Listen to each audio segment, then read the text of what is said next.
kegiatan-kegiatan yang nantinya akan mereka masukkan anggarannya ke dalam RAKL seperti itu, Pak. Ya. Nah itu alhamdulillah tuh kalau prosesnya dari awal seperti itu ya masih minimal indikatornya kami lihat kayak misalnya gini nih, revisi anggaran berkurang seperti itu karena dari awal kan sudah didampingi. Jadi kita sudah review kira-kira nih satuan kerja tersebut mengajukan usulan kegiatan, program kegiatan sudah sesuai nggak sih dia dengan kayak tusinya mereka, udah sesuai nggak sih dengan GPE-nya pimpinan. Cuma memang ya kembali lagi sih Pak, karena kan kita ibaratnya pengen ngebantu, tergantung orang yang mau ini kan Pak, memberdayakan. Betul. Kayak gitu. Ya, itu seperti itu. Itu sudah betul sepakat. Itu sudah dalam tuh. Jadi ya kita itu ngebantu itu mendingan pada yang butuh bantuan katanya. Karena kalau yang nggak butuh, kalau nggak butuh dibantu, tuh biasanya malah kita yang sakit hati. Takutnya dianggap punya ini kan Pak, kepentingan atau apa gitu kan. Padahal niatnya ya untuk membantu biar lebih ini lagi aja proses pelaksanaan kegiatannya seperti itu. Tapi ya begitulah Pak. Memang sudah dinamikanya PBJ seperti itu. Iya. Kalau nggak seru, nggak rame. Kalau nggak rame nggak seru ya. Iya. Nah betul Pak. Terus dibuat seru-seruan terus nih jadi. Iyalah, nama juga hidup lah, alhamdulillah. Ya gitulah Pak. Ya ini udah di TikTok juga udah live ini. Saya coba bikin live TikTok juga. Healthy.net silahkan untuk yang pakai TikTok. Baik. Oke Bapak, mungkin kita bisa langsung mulai aja ya? Ya. Pak Heldi ya? Ya siap ini. Baik, terima kasih.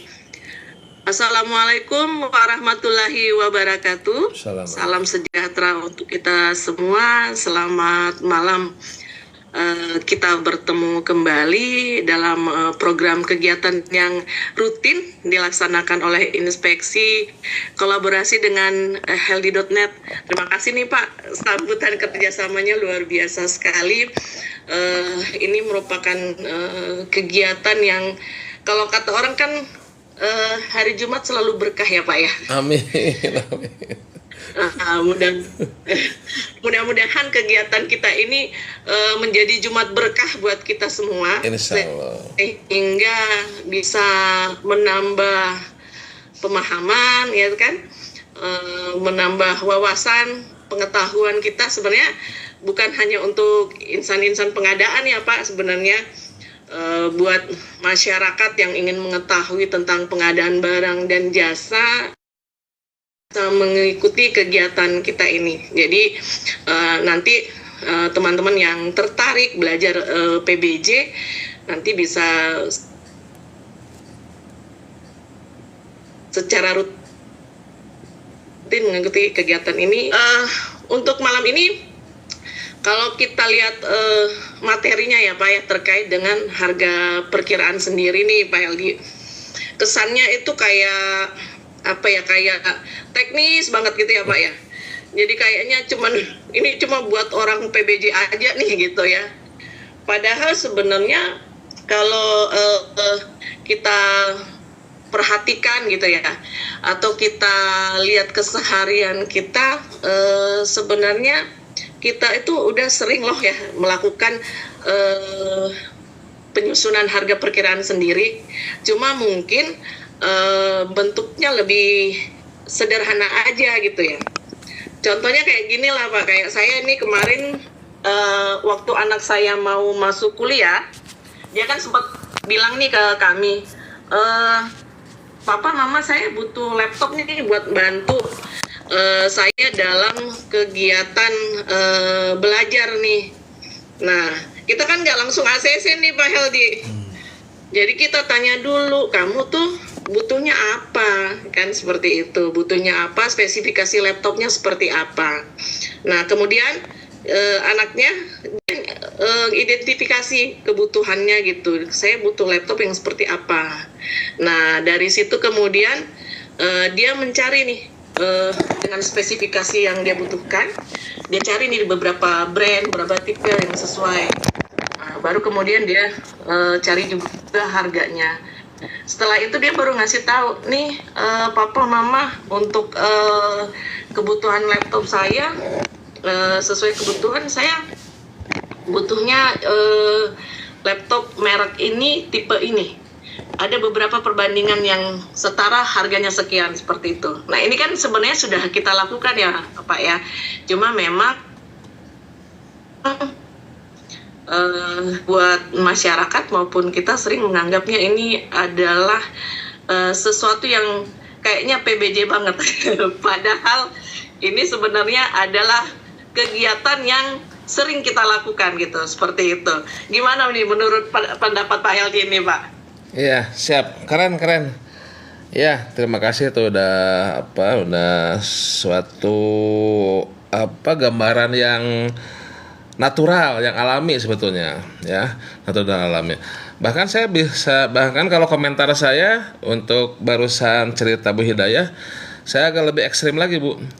Sebetulnya HPS itu ya, istilah harga perkiraan itu, kalau di negara luar ataupun sebelum Perpres 54 kalau nggak salah, waktu zaman Kepres 80, HPS itu rahasia sebetulnya. Jadi sebetulnya kita tuh tidak perlu tanda kutip ribut tentang HPS gitu. Jadi HPS itu dirahasiakan. Ya, jadi yang bidding itu tidak tahu berapa HPS kita. Nah, nanti mungkin sebagai tambahan di akhir sesi saya udah nyiapin klip video dari film War Dog tahun 2016 yang pernah dicerita juga di sesi sebelumnya sama Pak Sastyo di BPPJ. Itu yang menang tender itu ya terkaget-kaget gitu gara-gara HPS. Nanti kita lihat, jangan di-spoil dulu nanti terakhir. Siap, baik. Terima kasih Pak Heldi. Jadi ini sekali ya sesuai banget gitu ya dengan kebutuhan kita sebagai PPBJ, apalagi kalau bicara HPS nih dikaitkan dengan biasa Pak, yang sering ditakutkan oleh kalau pelaku pengadaan kan masalah korupsi ya. Kalau masyarakat lain lagi nanti mengamatinya gitu ya Pak ya. Betul. Kalau masyarakat mengamatinya, kalau HPS itu ada markup lah ya gitu kan, penggelembungan harga gitu, atau menganggap sumbernya nggak bisa dipercaya. Ada, kalau dari pelaku usaha kadang ada yang bilang HPS-nya terlalu rendah, gimana mau ikut gitu kan ya Pak. Nah, mungkin insight ini perlu kita ketahui lebih banyak. Nah, untuk itu mungkin sebelum kita mulai, ada nggak sih Pak berita-berita terkini atau apa gitu ya terkait dengan PBJ ini? Oke, satu aja dulu ya. Ya. Bu Hidayah, ini terkait ini sebentar, mana tadi saya udah kirim tuh ke teman itu. Nah ini ada surat pemberitahuan nih, mungkin semuanya sudah dapat atau ada juga yang belum mungkin ya. Nah ini terkait pemberitahuan implementasi master produk pada kategori laptop notebook di katalog versi 6. Nah ini penting juga ini ya, ini baru keluar 15 Juni ini ya. Nah, jadi ini sudah diaplikasikan ya. Saya bacakan sedikit ya, dalam rangka peningkatan kualitas informasi produk pada katalog elektronik versi 6. Nah, disampaikan berikut. Nah, ada master produk nih ya sebagai repositori terpusat ya. Kemudian spesifikasi tanda standar, referensi harga. Nah, juga termasuk ini referensi harga ya. Penerapan master produk dilakukan secara simultan pada kategori peralatan elektronik khususnya laptop notebook. Nah, jadi produk yang tayang dengan memanfaatkan master produk pada kategori tersebut dengan label khusus bernama official vendor. Nah, bisa difilter ya. Nah, itu. Nah, ini nomor 3 nih kehati-hatian ya, sehubungan dengan masih tercampurnya antara produk yang sudah menggunakan master produk dan non master produk pada kategori laptop, maka akan dilakukan penurunan tayang. Nah, ini akan difilter nih untuk produk non master, produk non ya, yang non ya. Dijadwalkan pada 19 Juni 2006. Penurunan tayang tidak akan berdampak pada transaksi berjalan yang sudah surat berjalan ya. Nah, ini tautannya kategorinya. Apabila saudara-saudari menemukan produk laptop notebook yang tayang di luar kategori angka 5, maka disarankan untuk tidak ditransaksikan. Ya disarankan ya tentunya kalaupun mau melakukan harus berhati-hati ya. Ini benar nggak produknya ya, sesuai ya, karena kategorinya beda.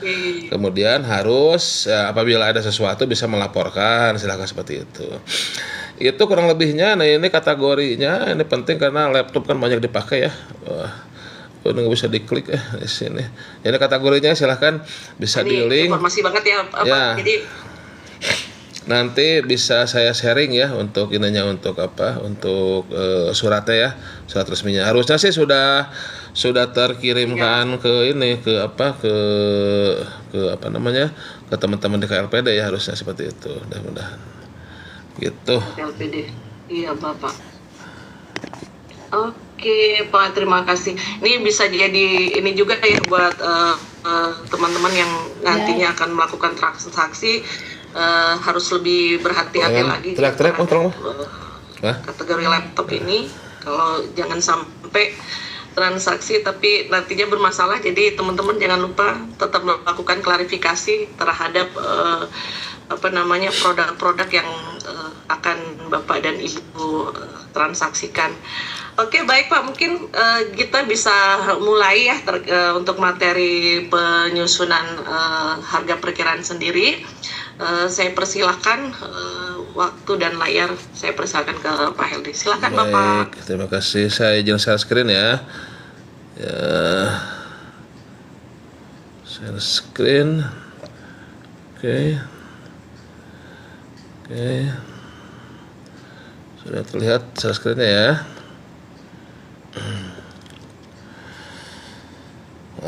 Ini saya akan pakai slide, sebetulnya ini slide yang lama ya, namun ya cukup handal juga ya. Jadi ini dari LKPP juga, ini slide yang lama waktu standar kompetensinya masih SKKNI ya. Jadi lebih ke umum ya, jadi bukan hanya sekadar mengikuti aturan ya, tapi berdasarkan best practice juga seperti itu. Nah ini kita langsung ke bab 4-nya ya, yaitu menetapkan harga perkiraan. Sudah terlihat ya slide-nya ya? Pindah ya.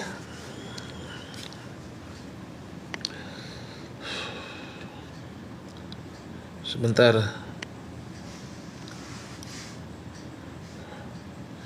Oh maaf, masih di mute barusan. Sudah terlihat ininya, slide-nya Bu Hidayah, punten? Sudah Pak. Sudah Bapak.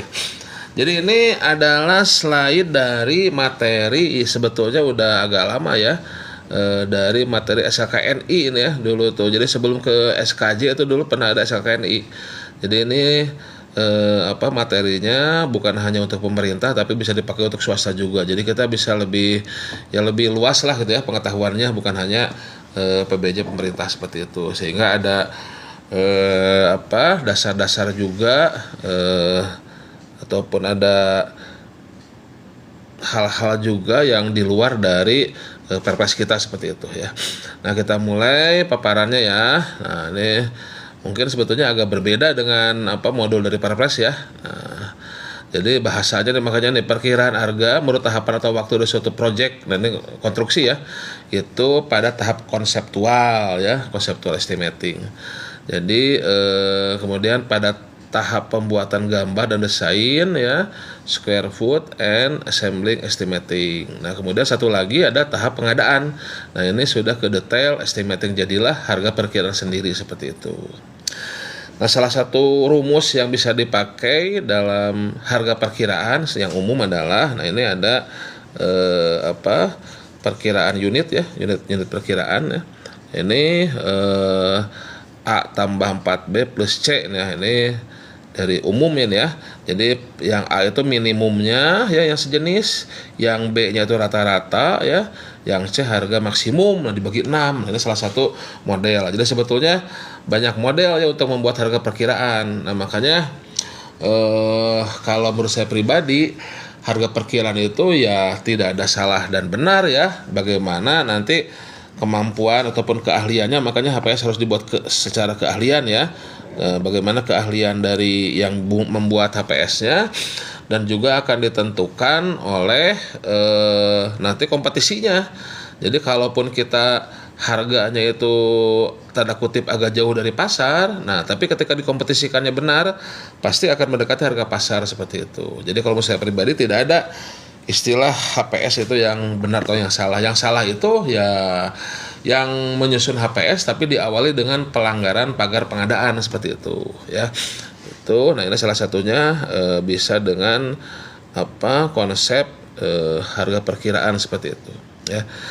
Nah kemudian ada harga perkiraan ya yang membedakan dengan HPS ya. Jadi karakteristik ya, kalau data informasinya, nah ini masih minimal bersifat umum nih harga perkiraan di penyusunan anggaran. Kalau HPS sudah banyak, sudah rinci, sudah detail. Lama waktu hingga realisasi masih lama, nah HPS sangat dekat. Nah makanya pada Perpres terbaru perubahan kan itu 28 harinya itu kan dihilangkan ya minimalnya ya. Nah intinya ya semakin dekat semakin bagus, sangat dekat bahkan. Jadi secara konseptual HPS itu harus sangat dekat pada proses pelaksanaan. Jadi yang 28 hari itu hilang di Perpres ya, sebetulnya bukan bisa semakin lama tapi harus semakin dekat konsepnya ya. Jadi ini biar nggak debatable, kita harus tahu dasarnya ya. Nah bahwasannya ya penyusunan HPS semakin dekat ke pelaksanaan ya semakin bagus seperti itu. Nah ketika 28 hari misalkan tidak di state, nah tentunya bukan semakin lama, bukan semakin jauh, tapi semakin dekat. Kalau semakin lama tentunya itu harga perkiraan ya. Kemudian harga perkiraan indikasi harga dari output ya. Nah sedangkan nyusun HPS bisa juga dilihat inputnya atau outputnya, tapi ya tidak selalu juga ya, tergantung karakteristik barang jasanya seperti itu. Oke, itu beda harga perkiraan dengan harga perkiraan sendiri. Kemudian bagaimana mengidentifikasi harga satuan pada tahap penyusunan anggaran. Nah ini dalam komponen biaya dalam penyusunan anggaran RKA ya. Ini adalah ada biaya utama ya, harga output barang atau jasa. Jadi ada dua, biaya utamanya dan biaya pendukungnya. Nah ini seringkali dilupakan nih biaya pendukung nih. Biaya untuk memastikan output ya, output pengadaan berfungsi secara efektif ya. Jadi agar bisa outputnya bisa berjalan sesuai kebutuhan, ada pemasangan, ada instalasi, ada pengujian ya, pengetesan. Nah ini harus teridentifikasi juga seperti itu. Kemudian, nah ini kalau dulu ini honornya masih terpisah ya, nih kalau dulu ini karena modulnya ini dibuat sebelum 2020 ya ini ya. Nah ini biaya terkait organisasi pengadaan. Tapi mungkin sekarang kalau untuk fungsional pengelola pengadaan sudah nempel di Tukin ya, sudah nempel di Tukin seperti itu. Nah ini kemarin juga sempat ramai juga terkait masalah nggak ada honornya PPK gitu ya sebetulnya. Nah padahal sebetulnya ya sekarang ini apabila PPK ini dijabat oleh fungsional pengelola pengadaan ya sudah ada tunjangan kinerjanya seperti itu ya. Kemudian biaya operasional organisasi pengadaan ya, ini ada makan minum, survei ya seperti itu ya. Ya biaya lain, tapi bukan berarti biaya lain itu tidak ini juga ya, harus ada jelas juga ini buat apa ya, misalkan biaya perizinan dan sebagainya. Nah ini secara umum harga perkiraan itu apa isinya, yaitu ada ada biaya utama dan biaya pendukung seperti itu. Oke. Kemudian kita mengidentifikasi harga satuan pada tahap penyusunan pada tahap penyusunan anggaran ya. Nah, ini sumber data harga satuan dalam penyusunan anggaran ya. Ada standar harga atau standar biaya output. Nah, atau data pasar produk output atau harga kotak sejenis. Nah, jadi untuk perkiraan harga di awal ya kita bisa pakai standar harga. Tapi tentunya kalau sudah menjadi muncul sendiri ya, bukan hanya harga pikiran tapi harga perdagangan sendiri, itu harus ke pasar. Jadi HPS itu harus mendekati harga pasar. Tapi untuk di perencanaan ya, perkiraan harga belum ada S-nya ya, belum ada sendirinya itu. Nah, kita bisa menggunakan standar harga yang ada ya, seperti itu. Kemudian bisa memilih tertinggi, terendah, rata-rata. Nah, itu ya tergantung resiko, atau juga ya kalau tertinggi kalau jumlah produk atau penjadinya sedikit. Tentu ya resikonya tinggi nih, kegagalannya nih. Untuk memilih tertinggi itu kalau resiko kegagalannya tinggi. Kemudian terendah kalau jumlah produk penyedia banyak. Nah, ini resiko gagalnya rendah, seperti itu. Rata-rata kalau operasi produk cukup banyak ya. Oke. Bila perlu menyesuaikan ya, melakukan penyesuaian harga berdasarkan data yang dapat dipertanggungjawabkan. Nah, ini untuk harga perkiraan ya. Kemudian penyesuaian harga bisa menggunakan inflasi ya, indeks ya, ataupun penyesuaian volume. Jadi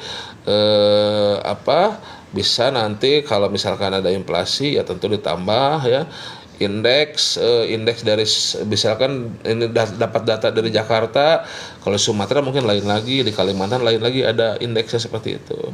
Atau kita punya harga dasar untuk jumlah sekian ya, misalkan untuk aplikasi ya. Nah, kalau diaplikasikan untuk lebih banyak lagi, nah bisa dikalikan berapa kali lipatnya, seperti itu ya. Oke. Kemudian kalau tadi kan dilihat dari biaya utama dan biaya pendukung ya. Nah, kemudian kita bisa mengidentifikasi harga satuan juga ya dari jenis barangnya. Jadi jenis produknya. Jadi ada produk barang yang sudah jadi atau produksi. Jadi yang memang sudah jadi tinggal hanya biaya kirim saja, ada fee-nya ya.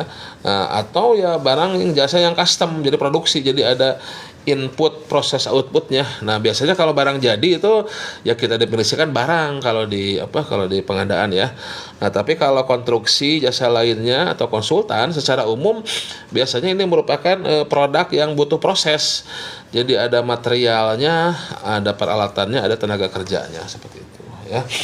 Nah, tentunya nanti dalam penyusunan harga perkiraan atau harga perkiraan sendirinya akan menjadi berbeda ya antara produk yang sudah jadi atau barang produksi, seperti itu ya. Oke. Nah, kita masuk ke HPS-nya ya, muncul sendirinya ya, harga perkiraan sendiri. Nah, ini merupakan estimasi harga yang ditetapkan oleh PPK yang dikalkulasikan secara keahlian dengan menggunakan data yang dapat dipertanggungjawabkan. Nah, ini ya hati-hati ada secara keahlian ya. Jadi ya yang membuat HPS-nya harus mengerti pasar terutama ya, sehingga harga yang diperoleh dekat ke pasar, seperti itu. Kemudian datanya juga diambil dari pasar ya, pasar yang sesuai ya, seperti itu. Oke. Ya, kalau dalam beberapa kasus biasanya tadi kalau sudah terlanggar pagar pengadaan ya bicaranya bukan pasar lagi, tapi biasanya sudah ada markup tadi ya, istilah markup tadi ya, sudah HPS-nya diambil dari tanda kutip calonnya, seperti itu, dari penyediaannya bukan dari pasarnya. Ya, itu terlalu kasar seringkali ya, seperti itu ya. Tapi ya yang halus pun ya jangan, seharusnya jangan sampai melanggar pagar pengadaan ya, seperti itu ya. Oke. Tapi izin Pak Heldi, ya. Kalau misalnya nih sumber harganya dari katakanlah ini agak yang sering saya jadi teringat nih tadi karena Pak Heldi menyampaikan, misalnya sumber harganya kebetulan dia tadi ikut tender gitu ya, misalnya salah satu sumbernya, tapi kemudian dia pemenang gitu kan, tidak masalah kan Pak, atau gimana nih menurut ininya Bapak nih? Data harganya dari pemenang, gimana maksudnya? Kan HPS kan belum ada pemenang. Dari salah satu peserta tender gitu kan dia melakukan RFI misalnya nih Pak, si PPK-nya. Ya. Dan sumbernya itu juga salah satunya dari dia. Ya. Ya, intinya. Tapi ada sumber data yang lain. Gunakan juga. Intinya pertama yang harus apapun ya, kalau saya sih punya prinsip, punya alur ya, bahwasannya ketika melakukan pengadaan itu kita harus menjaga pagar pengadaan. Pagar pengadaan itu salah satunya adalah etika ya, berarti ya terutama yang 2 pasal terakhir tuh, yaitu terkait tidak menerima hadiah ya, fraud segala macam, dan tidak menyalahgunakan wewenang, itu yang paling. Terus yang kedua ada prinsip. Nah, di dalam prinsip juga kan ada prinsip bersaing, seperti itu, ada prinsip bersaing. Nah, sehingga apa ya tadi apabila memang kita tahu pasarnya misalkan terbatas ya, pasarnya tanda kutip pasar gelap lah gitu kan, ada beberapa pasar gelap itu ya, bukan berarti tidak ada cahaya ya, tapi kadang keberadaan pasarnya itu agak sulit gitu kan. Nah, salah satu caranya ya kita bisa meminta penawaran dari beberapa pelaku usaha. Berapa ya pelaku usaha istilahnya ya, kalau penyedia kan sudah bekerja ya, dari beberapa pelaku usaha, tentunya tadi tetap menjaga etika tadi, dan tetap menjaga prinsip. Dalam artian prinsip itu ada prinsip bersaing, sehingga ya tidak hanya ke satu pelaku usaha, ya semakin banyak semakin bagus. Ya tentunya akan lebih ideal kalau kita melakukan market sounding, ibaratnya seperti itu. Jadi kita bisa tahu market sounding itu ya, kita sekalian mencari pasarnya juga kalau kita belum tahu pasarnya ya, seperti itu. Karena yang lebih tahu di lapangan tentu adalah pelaku usaha kan, yang lebih tahu di lapangan ya. Cuman tetap ketika kita berinteraksi dengan pelaku usaha, kita harus menjaga pagar pengadaan, kurang lebih seperti itu. Nah, yang salah itu tadi dari awal tanda kutip sudah ada pengaturan kan, sudah ada pengaturan, ini calon pengantennya lah gitu kan, calon pengantennya. Nah, diambil harganya juga dari dari grupnya seperti itu ya. Nah, sehingga tapi ya begitulah pengaturan sekarang tuh sebetulnya sangat mudah sekali terdeteksi ya, karena ya modusnya kan harga bisa dekat ke pagu anggaran, seperti itu, harga satuan ya. Nah, makanya menarik tadi yang seperti di awal, apabila harga satuan kita rahasia. Apabila kesatuan kita rahasia. Ya, tapi memang sih kita ada budaya ini ya, budaya curang ya. Jadi ya akhirnya kan tahun 2003 itu HPS tuh jadi dibuka gitu ya, karena tertutup pun jadi percuma karena ada budaya curang tadi di kita gitu ya. Jadi sudah jadi budaya ya. Ya, ini juga nih saya sedikit curhat nih. Saya lagi sibuk SPMB PCMB ya di Jawa Barat itu ya. Kalau saya selidiki ke bawah, ternyata masalahnya itu ya bukan hanya di sistem, tapi ya ternyata ya kita juga selaku masyarakat ternyata masih ada budaya curangnya itu, seperti itu. Yang saya sayangkan gitu ya.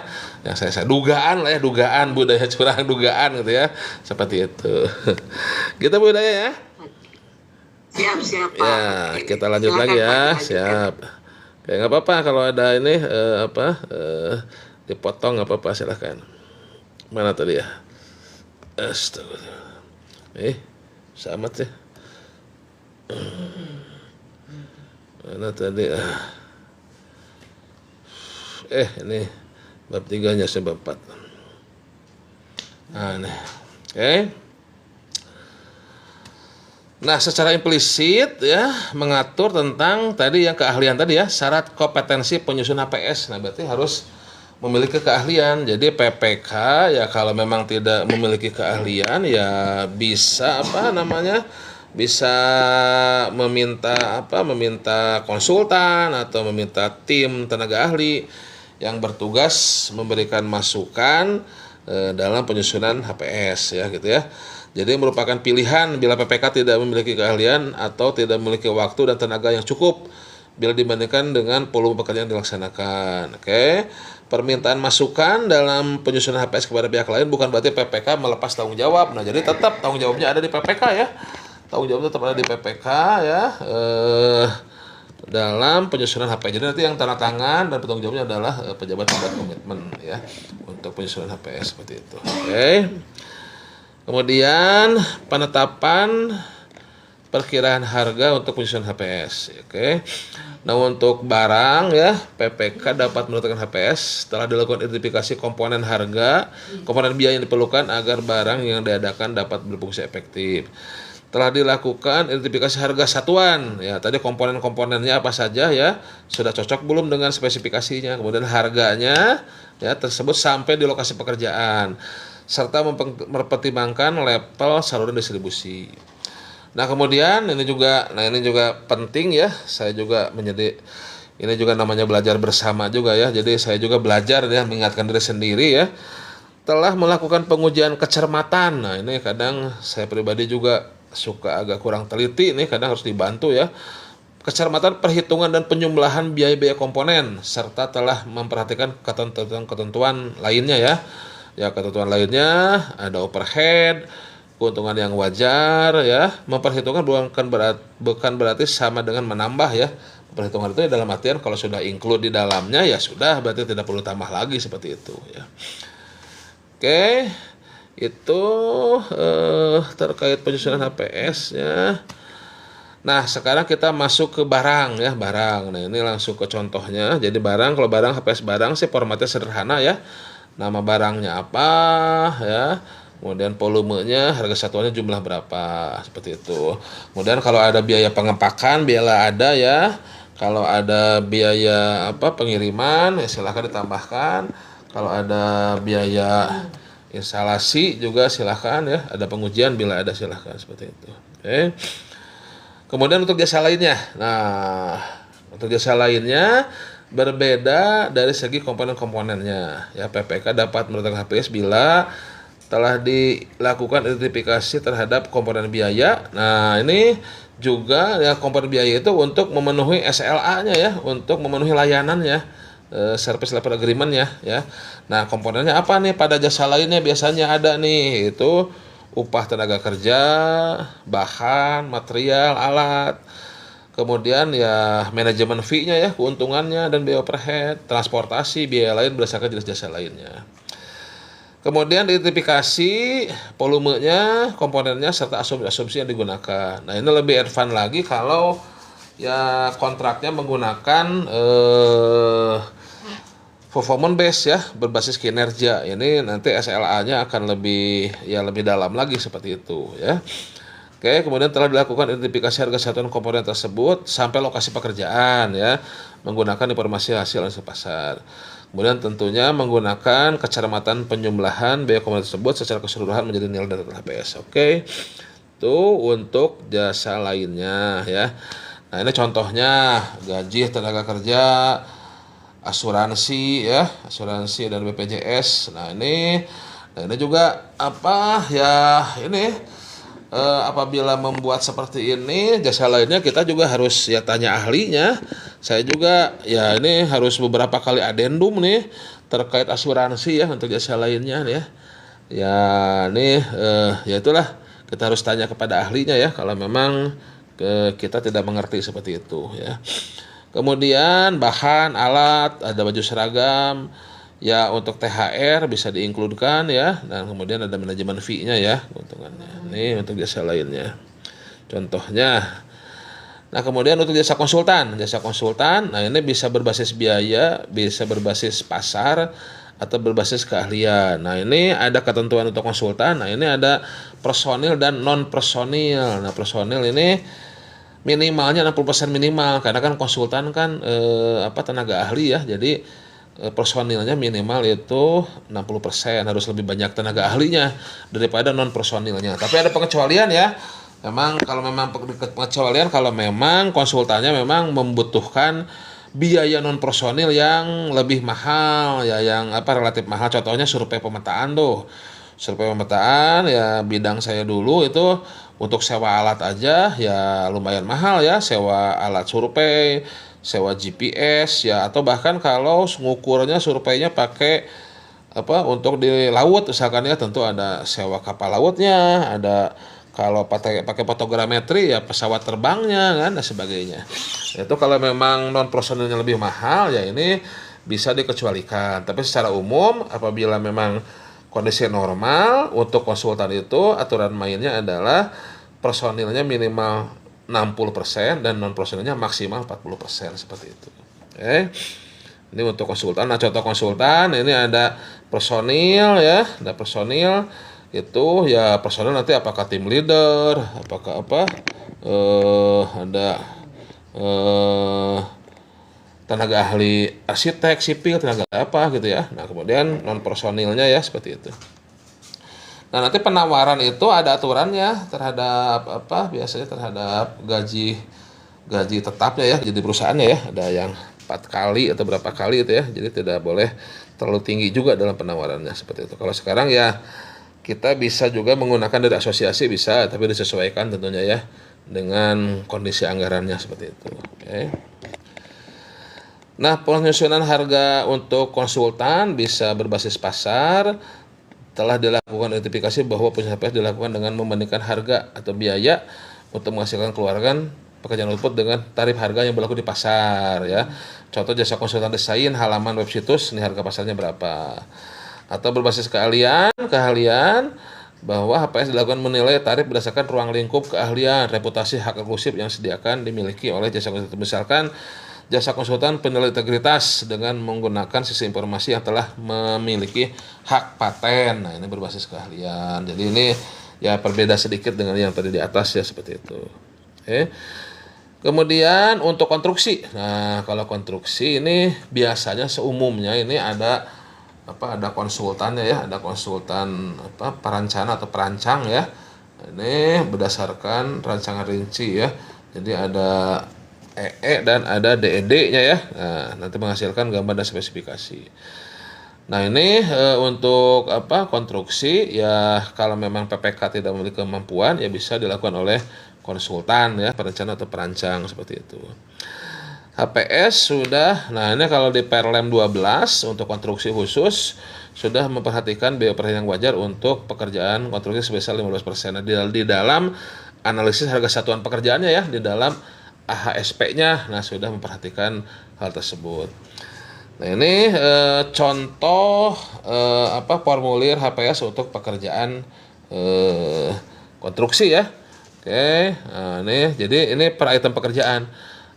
Pekerjaan mobilisasi alat, pembuatan ya, dokumentasi segala macam, misalkan pengecatan dinding, galian, timbunan dan sebagainya. Nah, itu di belakangnya tuh ada analisa harga satuan pekerjaan dari masing-masing pekerjaan tersebut. Jadi misalkan untuk pekerjaan persiapan mobilisasi alat tenaga ya, itu membutuhkan apa saja peralatannya, berapa jam digunakan, membutuhkan berapa sumber daya manusia ya. Nah, keuntungannya diambil berapa gitu kan. Nah, itu nanti akan menjadi harga satuan per satuan pekerjaannya. Apakah satuannya nanti ada meter persegi, ada meter kubik ya, atau ada meter lari dan sebagainya. Nah, itu sebagai gambaran umum dalam penyusunan spesifikasi ya, Bu Hidayah dan teman-teman semuanya.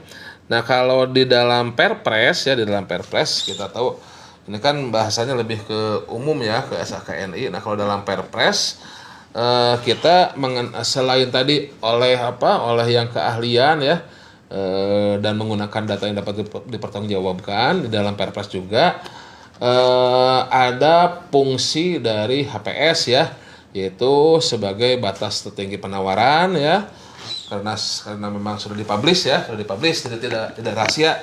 Yang rahasia adalah rinciannya ya, seperti itu. Kemudian ada sebagai penilai kewajaran harga ya, di mana harga wajar itu adalah 80% ke atas ya, harga wajar itu ya, harga wajar itu. Kemudian sebagai penentu nominal jaminan penawaran ya, pelaksanaan untuk yang harga tidak wajar ya, yaitu 5% dari HPS, bukan 5% dari kontrak, seperti itu. Kemudian di dalam Perpres juga ada terkait pengecualian HPS ya, yaitu untuk pekerjaan yang nilainya di bawah 10 juta ya, untuk pemilihan langsung. Kemudian untuk terintegrasi ya, karena dia menggunakan pagu, karena kan belum desainnya belum jadi ya, seperti itu.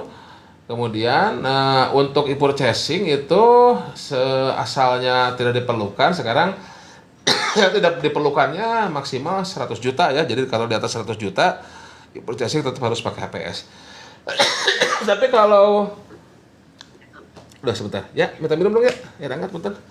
Nah, tapi kalau walaupun di purchasing ya dari katalog elektronik, kalau saya pribadi sih menyarankan walaupun tidak membuat HPS, tetap ada referensi harga ya, tetap ada referensi harga sebagai apa? Ya sebagai pegangan ya, terutama nanti untuk di dalam di dalam negosiasi terutama ya, dalam negosiasi seperti itu. Ya. Itu paparan slide-nya. Kalau ada pertanyaan silahkan. Tapi sebelum itu saya share dulu ini apa terkait film War Dog ini. Nah, film War Dog ya. Saya izin share. Aduh, bentar minum dulu nih. Ya, kipas anginnya matiin, dingin. Nah, nih. Mana tadi? Video mana ya? Sebentar. Mana tadi kamu hilang?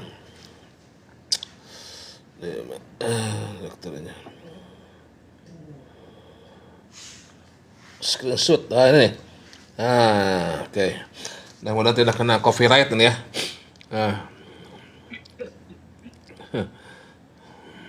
Nih saya cuplikan sedikit. Lebih lah ya. Balik ke laptop nih.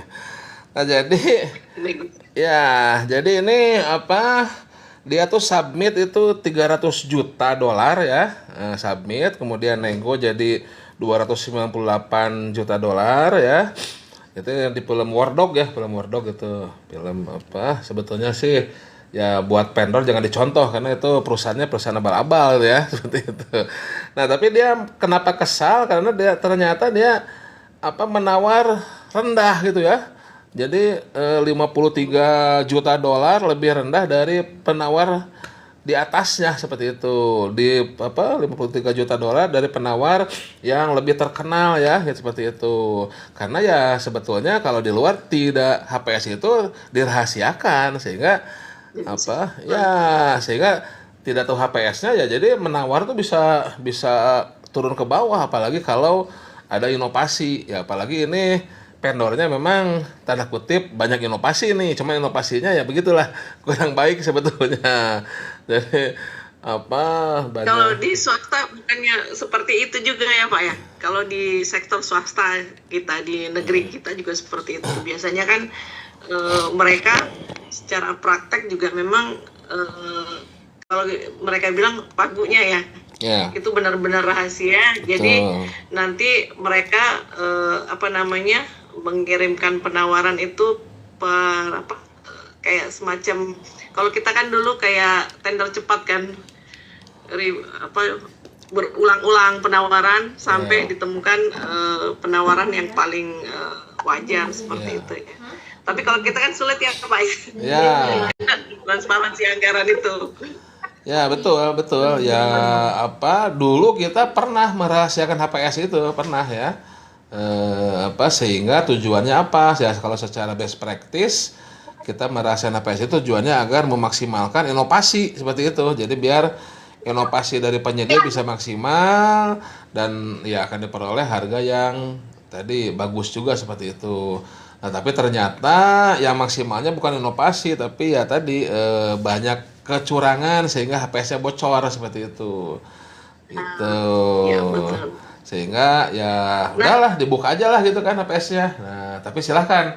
Maksud saya ini saya membahas juga terkait bahwasannya HPS itu sebetulnya bisa rahasia. Ya tadi itu agar kita juga ya tidak bagaimana gitu kepada HPS itu ya. Kayak seolah-olah hal yang menakutkan lah gitu ya. Jadi karena kan HPS kan bukan untuk perhitungan kerugian negara. Jadi sebetulnya selama tidak fraud, tidak terlanggar pagar pengadaan, kemudian yang nyusunnya ahli ya, datanya dapat dipertanggungjawabkan, sudah selesai. Ya masalah nanti ternyata jauh dari harga pasar itu bisa terjadi gitu kan, bisa terjadi. Ya tinggal nanti kompetisinya. Makanya ya nomor satu ya jaga dulu pagar pengadaan, etika prinsipnya. Nah kemudian ya lakukanlah sesuai dengan ya textbooknya lah. Ada keahlian, kemudian datanya juga kita berusaha sesuai dengan pasarnya ya. Ya sebetulnya ada juga kompetensi untuk analisis pasar nih Bu Hidayah ya di bab 2-nya tuh.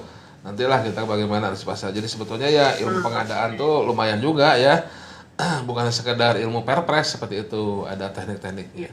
Nah, tadi hanya sekedar gambaran sekilas ya bagaimana menyusun HPS ya dari beberapa bentuk ataupun jenis barang jasa seperti itu.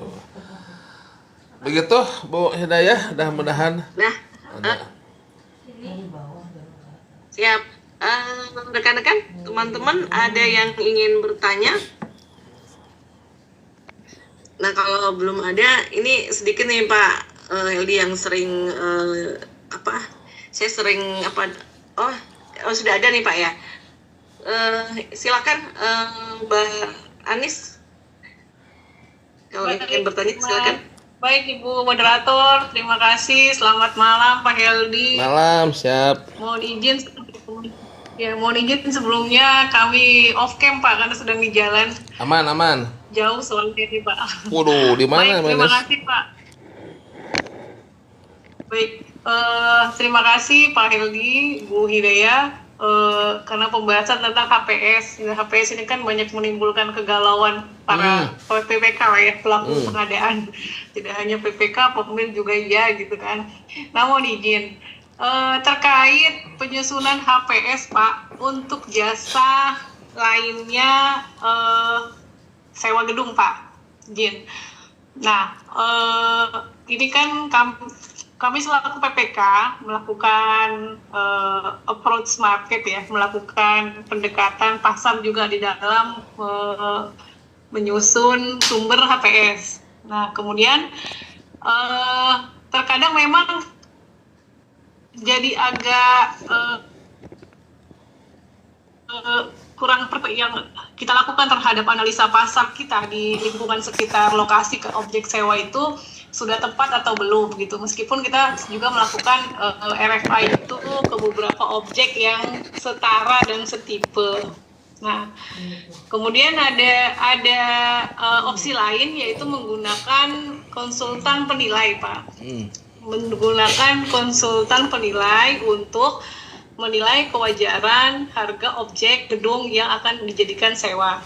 Nah, kemudian yang menjadi pertanyaan adalah apakah ketika dilakukan analisa pasar, kemudian dibandingkan dengan harga konsultan penilai, ini ternyata deviasinya lumayan Pak, deviasinya lumayan. Apakah itu artinya yang akan kita gunakan sebagai HPS itu mutlak harus hasil KJPP, atau apakah terdapat ketidaktepatan PPK di dalam penyusun analisa pasar? Begitu kurang lebih Pak. Terima kasih Pak. Siap. Waduh. Baik, silahkan Bapak Heldi. Pertanyaannya langsung berat pertanyaannya. Kalau dalam Word doc itu perang itu langsung dibasoka ini. Ya, gini Bu Hidayah, Mbak Anis ya. Ya ini seru jadi pengadaan begini nih Bu Hidayah nih. Jadi segalanya seringkali butuh pengadaan ya, segala sektor, segala bidang itu butuh pengadaan. Tapi ya kita masalahnya kan ahli pengadaan bukan ahli segalanya gitu ya. Nah, serunya begini serunya. Dan makanya ini acara kita kan namanya belajar bersama. Nah, saya juga jadi belajar kan, sama-sama belajar lah gitu ya. Ya di sini nggak ada narasumber, nggak ada peserta lah, kita sama-sama belajar.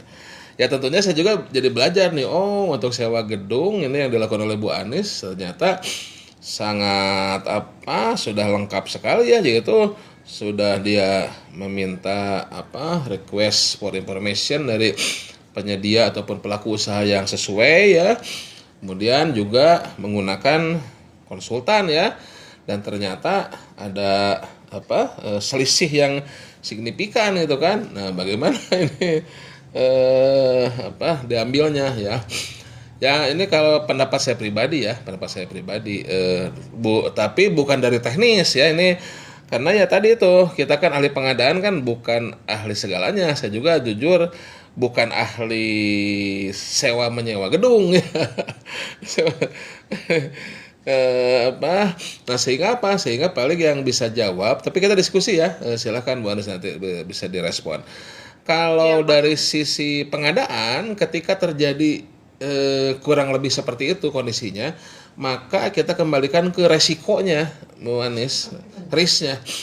Jadi ketika kita ingin memilih apakah ambil harga yang terendah atau tertinggi ya, itu kita kembalikan ke resikonya. Kalau memang resikonya cukup tinggi, dalam artian resiko tinggi itu resiko gagal pengadaannya, bukan resiko yang lain-lain, tapi resiko berhasil pengadaan ataupun gagalnya pengadaan. Nah, kalau resiko gagalnya tinggi, ya tentu akan lebih baik kita pakai harga yang paling tinggi, harga tertinggi. Tapi kalau semakin kecil, ya tentu harga yang kita pakai bisa ke bawah seperti itu, Bu Anis ya. Itu konsep secara umum seperti itu. Jadi kalau memang resikonya gagal tinggi, penyediaannya sedikit, jarang, tadi kan seperti tadi di slide, penyediaannya sedikit, kemudian produknya juga sedikit, ya resiko makin tinggi, ya tentu itu sudah kuat untuk menjadi alasan kita mengambil harga yang tertinggi. Gitu Mbak Anis, tapi ya tentu mungkin bisa meminta masukan juga dari konsultannya secara teoritis, secara teknis sewa menyewa gedung sebetulnya bagaimana sih struktur harganya ataupun bagaimana kondisi harganya, apakah ada seasonal gitu kan, season gitu ya, atau ada harga oportunistik atau bagaimana gitu. Bu Anis yang bisa jawab gimana, ini kita belajar juga nih. Ya, izin saya menanggapi ya Pak ya, kita sama-sama diskusi. Jadi berarti bisa dipersenangkan dengan harga tinggi, dengan harga tertinggi ini ya Pak ya, di antara dua sumber harga tadi ya? Ya, kalau secara akademis ataupun teoritis pengadaan seperti itu best practice-nya.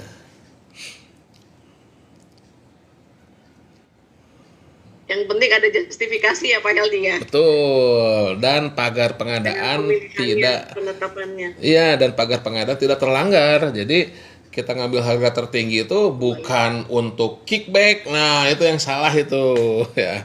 Yang salah itu. Tapi memang sensitif sih memang Pak ya terkait dengan harga ini kan kadang-kadang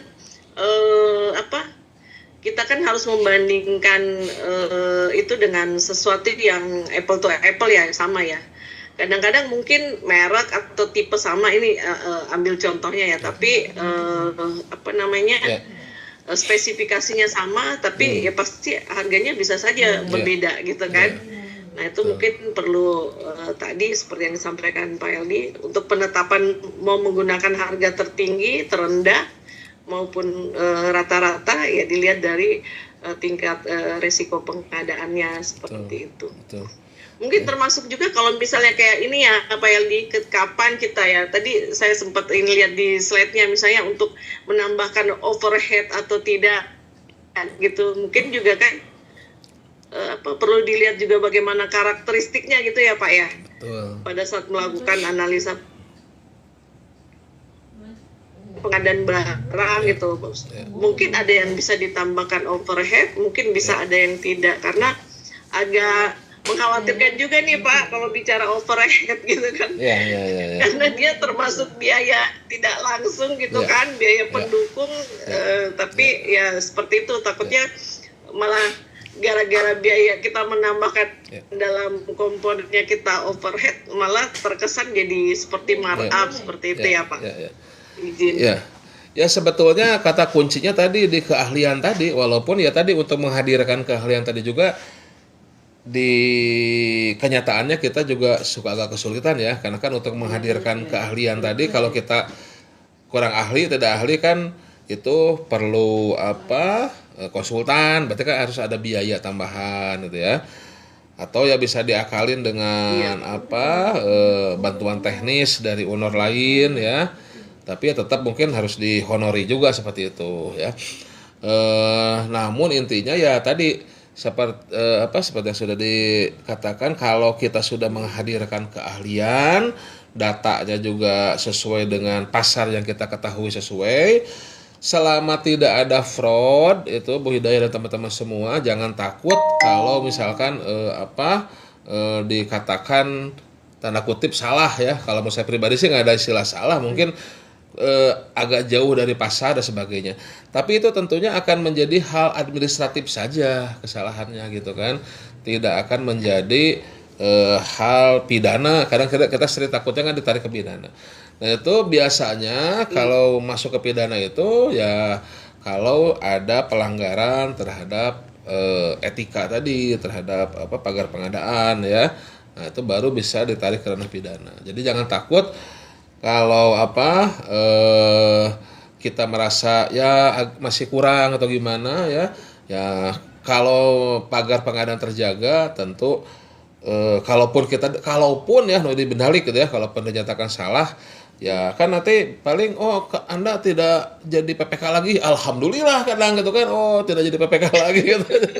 Seperti itu. Tapi ya tidak seperti itu hanya sekedar yang mau gantiin siapa Pak gitu kan, biasanya itu lagi tuh. Iya makanya.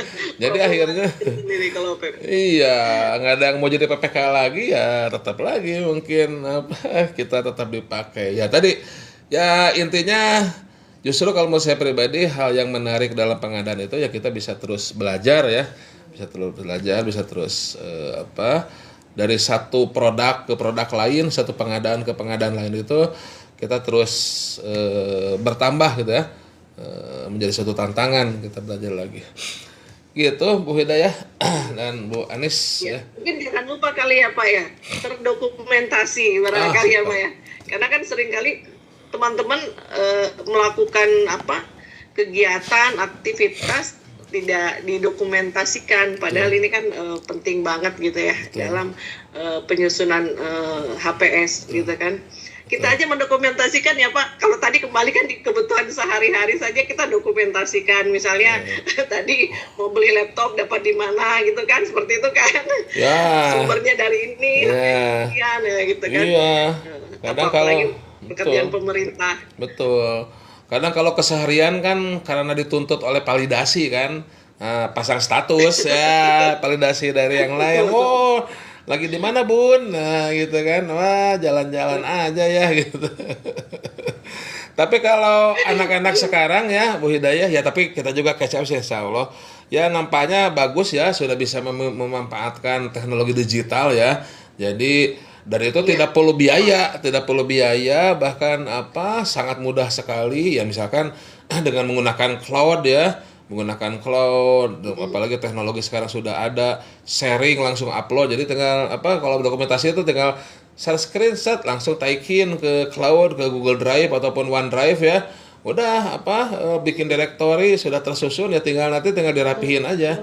Jadi budaya digital itu sudah sangat bagus sekali ya, tinggal kita ya, saya yang gen kolonial mungkin ya, itu harus bisa lebih menyesuaikan dengan teman-teman yang gen zaman sekarang gitu ya, seperti itu. Bahkan sekarang AI sudah bisa mendeteksi ya Pak ya, terkait dengan kewajaran harga. Jadi mungkin kalau teman-teman nyusun ini boleh nanya AI gitu kan, wajar nggak sih harganya ini dari sumber ini, bahkan sudah bisa ya kalau kita manfaatkan dengan baik. Betul. Nah mungkin lanjut lagi, teman-teman yang lain ada yang ingin bertanya terkait materi kita penyusunan HPS, atau barangkali ada yang pengen istilahnya sharing ya pengalamannya terkait dengan penyusunan HPS ini. Nah ini ada kalau saya sih siap. Ini dari TikTok ada yang bertanya nih Bu, izin Pak, dari TikTok nih ya. Silakan Pak. Ya misal jasa pendampingan atau pembuatan aplikasi untuk software untuk penyusunan HPS bagaimana? Nah ini dari TikTok nih ya.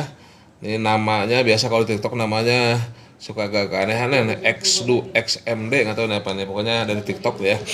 Nah ini pembuatan aplikasi ya, ini menarik nih Bu Hidayah, teman-teman semuanya. Untuk pembuatan aplikasi ya software ini harus jelas dulu nih, harus jelas dulu aplikasinya itu apakah dia sudah jadi aplikasinya. Nah kalau sudah jadi berarti jatuhnya, ini bukan EYD ya, bukan jatuhnya. Kalau jatuhnya kan gedebluk. Kalau anak sekarang kan jatuhnya barang katanya gitu. Bukan jatuhnya itu. Apabila aplikasi itu sudah jadi, sudah ada, siap beli, nah berarti itu adalah barang seperti itu. Kemudian tapi kalau dia aplikasinya kita sewa misalkan ya. Nah, itu berarti dia bisa jadi jasa lainnya gitu kan ya. Nah, kemudian kalau kita aplikasinya belum jadi, terus kita buat. Nah, itu juga harus kita lihat. Belum jadi itu aplikasinya apakah kita sudah punya ide besarnya, sudah punya flow diagramnya, sudah punya skeleton diagramnya, konsepnya sampai ke modul-modulnya, sehingga kita hanya mengadakan programmer. Jadi hanya mengadakan tukang jahitnya, berarti mengadakan skillware-nya. Berarti itu jasa lainnya masuknya. Kalau memang kita sudah punya ide besarnya, punya ide lengkapnya, tinggal membuat modul-modulnya dijahit oleh programmer menjadi skillware, itu adalah jasa lainnya. Nah, mungkin yang paling umum from the scratch adalah aplikasi yang dibuat oleh tadi banyak tenaga ahli, oleh brainware. Jadi ada tenaga ahli database, ada tenaga ahli IT programmer, ada tenaga ahli selain database tuh ada sistem analis. Nah, yang gitu-gitu. Nah, itu berarti jatuhnya itu menjadi jasa konsultansi. Nah, menjadi jasa konsultansi. Ini penggunaan bahasa juga nih saya sedikit memperhatikan ya. Suka ada yang beberapa yang rancu ya. Jatuhnya terus ada ini harganya di 1 juta. Oh, harga di kok 1 juta. Di itu tempat. Itu ini sedikit ini memperbaiki diri sendiri ya. Begitu ya. Ini dari TikTok nih. Nah, tapi hati-hati juga ini gitu. Jadi kita melihat harus jelas dulu itu aplikasi-aplikasi yang bagaimana ya. Nanti bisa jenis barang jasanya bisa berbeda seperti itu. Nah, selanjutnya ini juga poin penting juga ketika kita itu terutama dalam pengadaan IT ya, ini terus kita hati-hati. Karena ya zaman sekarang IT itu kan ya kadang kalau bikin itu kan interoperabilitasnya jadi mahal, terkoneksi dengan yang lain. Nah, jadi kita membuat baru atau mengembangkan dari sudah ada itu harus betul-betul ditelaah lah seperti itu. Karena nanti ya kalau lihat zaman dulu kan ada yang siapa yang pernah proses itu presiden atau siapa ya. Jadi kok aplikasi banyak sekali gitu ya seperti itu. Nah, ini harus diperhatikan apakah mengembangkan dari yang lama atau bikin baru. Kemudian juga kalau mau bikin baru, apakah tadi from the scratch dari nol atau kita bisa menggunakan aplikasi yang sudah ada dan itu mungkin open source gratisan ya, bisa kita kembangkan. Jadi rumah besarnya sudah ada, tinggal di custom. Itu biaya bisa lebih murah seperti itu. Kayak kalau kita mengembangkan learning management system LMS kan ada Moodle, ada DevX gitu ya. Kalau kita menggunakan portal kan banyak portalnya, bisa kalau portalnya jenis seperti blog ya ada WordPress, ada Blogger, ada apa. Jadi sudah banyak open source-nya seperti itu. Nah, atau ada juga namanya startup atau yang startup atau semacam ya mungkin vendor juga, tapi mereka punya model bisnis yang sedikit kreatif ya. Contohnya misalkan untuk aplikasi perpustakaan tuh ada Kubuku ya. Nah, itu mereka menyediakan aplikasi gratis, tapi yang dibeli adalah bukunya. Nah, koleksi buku dan itu bisa disewakan. Nah, itu model yang menarik juga, bisa dipelajari daripada kita membuat aplikasi e-library sendiri. Itu bisa lebih mahal, interoperabilitas segala macam itu. Nah, itu jadi pilihan-pilihannya coba dieksplor mana yang paling efektif memenuhi kebutuhan dari instansi kita dan paling efisien yang paling sumber dayanya paling sedikit lah gitu kan. dari yang ada seperti itu ya. Begitu dari TikTok. Baik, terima kasih banyak Pak Heldi. Jadi kalau lihat dengar penjelasan tadi Pak Heldi, intinya harus mengetahui dulu ya Pak ya, dia termasuk kategori apa nih ya? Apakah barang, jasa lainnya, apa konsultansi gitu untuk pengembangan aplikasi. Karena nanti komponen pembentuk harganya pasti akan berbeda seperti itu ya Pak ya. Mantap. Siap, baik. Kalau MC-nya pendampingnya ahli pengadaan tuh dah. Baik, teman-teman yang lain masih ada yang ingin bertanya? Kalau sudah tidak ada di live TikTok juga gimana Pak? Nanti masih aman? Live TikTok ini, ini ada satu lagi nih, Gumilar Gugum. Izin Pak, kalau pengadaan e-book, pengadaan barang saja berarti ya, kalau e-book barang gitu. E-book barang bukan Ya. barang ya, e-book barang gitu. Silahkan. E-book barang. Nah, cuman ini terkait e-book buku elektronik ya tadi itu terkait ke perpustakaannya gitu ya. Nah, apakah e-library-nya itu kita akan bikin sendiri ya, atau bisa ada menggunakan, kalau salah ada dari Perpustakaan Pusat Nasional ya, Perpusnas itu kayak inilah, kayak arsip ya. Arsip kan sudah ada Sri Kandi ya. Sistem informasi kearsipan terintegrasi ya gitu ya.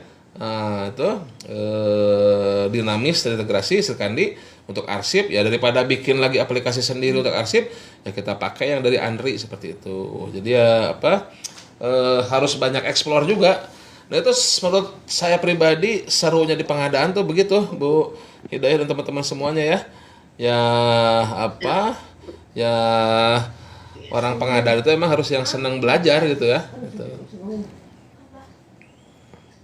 Iya, karena dia berkembang terus Pak, ilmu pengadaan itu. Seperti itu.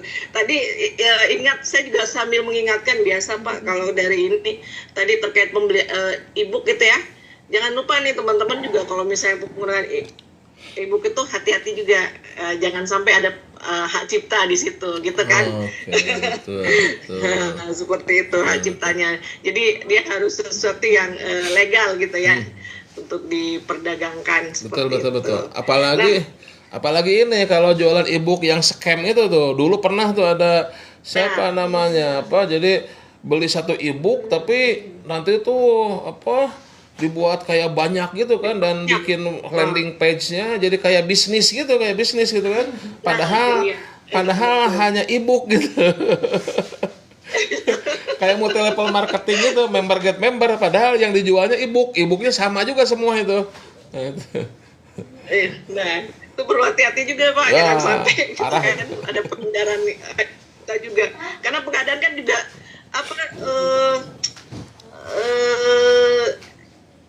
koneksinya dengan ilmu yang lain dan peraturan yang lain banyak banget Pak, ya kan. Nah, jadinya kita juga harus benar-benar semakin berhati-hati gitu ya terkait untuk pengadaan seperti itu. Nah, teman-teman, ini alhamdulillah kita waktunya udah sejam lebih, tadi kita sudah membahas dengan luar biasa ya terkait dengan penyusunan harga perkiraan sendiri. Mudah-mudahan ini kalau teman-teman nggak ada lagi kan, atau kita cukupkan saja Pak? Cukup aja kalau nggak ada ini. Alhamdulillah ya. Oke, baik. Teman-teman udah nggak ada lagi kan yang bertanya, jangan sampai kita selesai nih ditutup, teman-teman masih kepikiran sampai nggak bisa tidur nih Pak. Aman. Saya harusnya tadi seperti itu. Baik, alhamdulillah kita sudah sama-sama tadi membahas ya terkait dengan penyusunan HPS.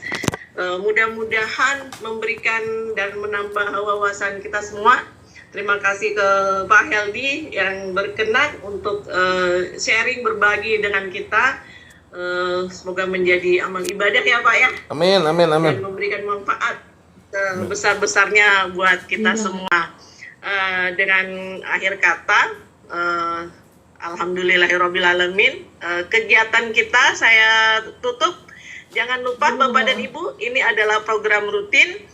Bapak dan Ibu nanti akan kami share kembali jadwal-jadwal kegiatan kita terkait dengan belajar bersama pengadaan barang dan jasa yang merupakan kolaborasi kerjasama antara Healthy.net dan Inspeksi. Nah, untuk teman-teman yang mungkin ketinggalan tadi mengikuti, bisa nanti mengikuti tadi di TikToknya Bapak bisa, kemudian nanti di YouTube juga ada untuk pembelajaran kita selanjutnya. Baik. Assalamualaikum warahmatullahi wabarakatuh. Terima kasih atas partisipasi Bapak dan Ibu sekalian. Terima kasih. Mas Asio, apa kabar? Oh iya, Pak Ketum belum sapa Pak Ketum ya, Masya Allah. Nanti dengan Mas Asio ya. Hari ini dengan saya, Pak. Terima kasih Mbak Daya, Mbak Eldi, terima kasih semua. Baik, terima kasih semuanya. Terima kasih Mbak Eldi, Kakak Day. Assalamualaikum. Assalamualaikum. Waalaikumsalam warahmatullahi wabarakatuh. Izin saya tutup link Zoom-nya ya. Ya, makasih Bu Terima kasih, Pak Daya, Eldi. makasih Pak Sasio, makasih, sehat-sehat semuanya.